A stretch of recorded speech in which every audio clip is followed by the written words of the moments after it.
Okay, welcome back to the second email class. I'm going to go ahead and share my screen with you and launch right into this.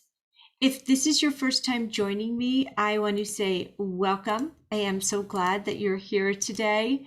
I know firsthand that sometimes just doing something new, whether it's using Zoom, a new piece of technology, going to a new class, I know firsthand that that can be challenging. And so I applaud you. And I love being in the presence of lifelong learners. So I give you an award before we even start. You're already impressing me. Today's presentation, it's going to be around a half hour long at the most. When I'm all done with the screen sharing, I'll come back and ask you for questions. But if you want to give me and use any of those Zoom meeting reactions, like a thumbs up or a happy face, I will be thankful. This class is about email etiquette. Why etiquette? Because no one teaches it. And we are all expected to use our email all the time. So I like to go back to basics with my students. And in doing this, I'm going to break up this topic into 3 sections. Things that you can do before you send an email, while you're composing an email, and then after you've composed the email. Now, the first section, before sending your email.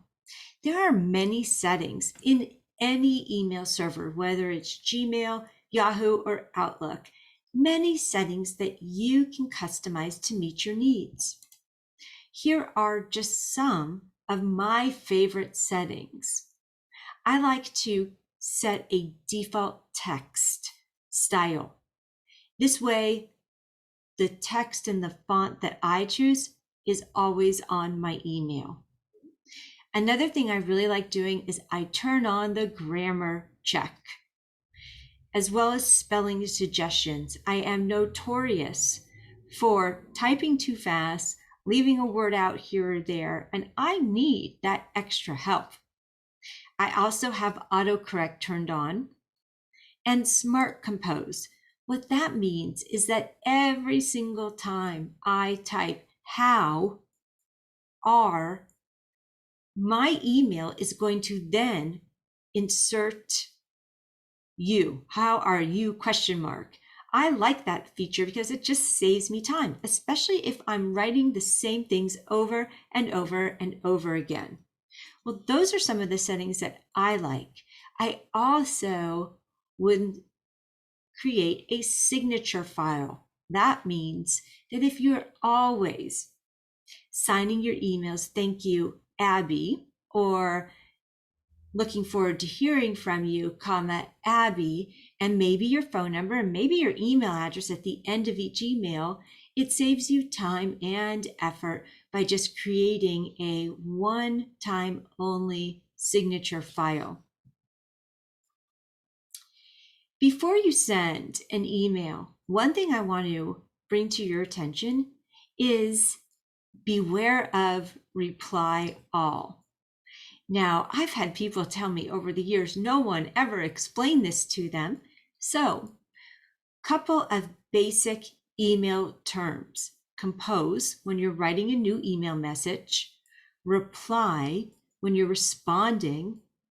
Reply all is to send a message back to everyone else who's on that list. And a lot of people have pet peeves about that. When you're CCing, you're carbon copying to keep someone in the loop. And you can even BCC, blind carbon copy, someone if you want them to know you wrote an email, but you don't want the recipient to know you're also showing it to them. So there are the terms explained. And something else here. I learned this tip one time that if you're heated, if you're upset, if you're emotional, I want you to not put the recipient's email address in the to field. First, just draft the email, because sometimes what happens is we write an email fast and furious and frustrated. We send it, and then we think, oh my gosh, I shouldn't have done that. So draft the email without the recipient's email address in that field. This way, if you change your mind, you can change your mind and you wouldn't have accidentally sent it. And finally, if it's something that would be easier to explain, just pick up the phone and call the old-fashioned way. Well, I love to, at the end of each section, just say, well done, thanks for hanging in. Now we're going to talk about composing your email. I always want to encourage you to use a good and specific and timely subject line. Please don't just say hi, or don't just reply to the last email you got from them unless it's subject specific. Create a new one with a specific subject line. Also, keep your font simple. I've got some people, they use a bunch of different fonts, a bunch of different colors, a bunch of different emojis in there, and it's hard to read it. So do keep your font simple. There are also many ways in which you can vary your greetings so that you don't always have to say, how are you? You can also say, are you, I'm here with the details, allow me to introduce myself. So on this page here, if you see some greetings that you want to use, go ahead and take a picture with your camera, or come back later and write some of these down. Now, I did a little research about the way that you can end your email, and I found that overall, thanks in advance tends to get the highest response rate. Most people are going to respond to an email when you end it with thanks in advance over best or best regards. I did not know that, but I'm always considering that when I'm ending my emails. Now, a lot of people are challenged with attachments. They can't open them, they can't find them, they're not compatible. And I am going to talk more about this in the next class. We're going to do a deep dive on opening and sending attachments. But people will also ask me, what about humor? Is it okay to use humor? I'm a funny person. And my feeling is, if you know the person you're writing to really well, yes. If you don't, I'd say leave it out and keep it for face-to-face or over the phone interactions. Also, I always recommend that you kind of keep your emails short. Sometimes you may have a lot to say, and the point of what you're saying can get lost in a long email. And finally, you always want to make sure that you check to make sure you're sending it to the right person.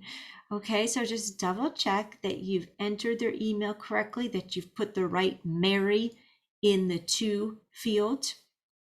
And did you know that you do not have to consider case sensitivity in an email address? Okay, a lot of my clients will spell out an email address to me and they'll say, it's a capital A, BBIE, capital R.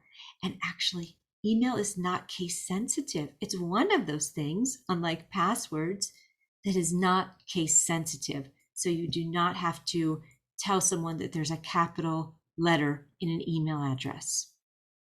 I hope you learned something new there. A lot of people don't know that. And I always like to clue you in so that you are a savvy consumer.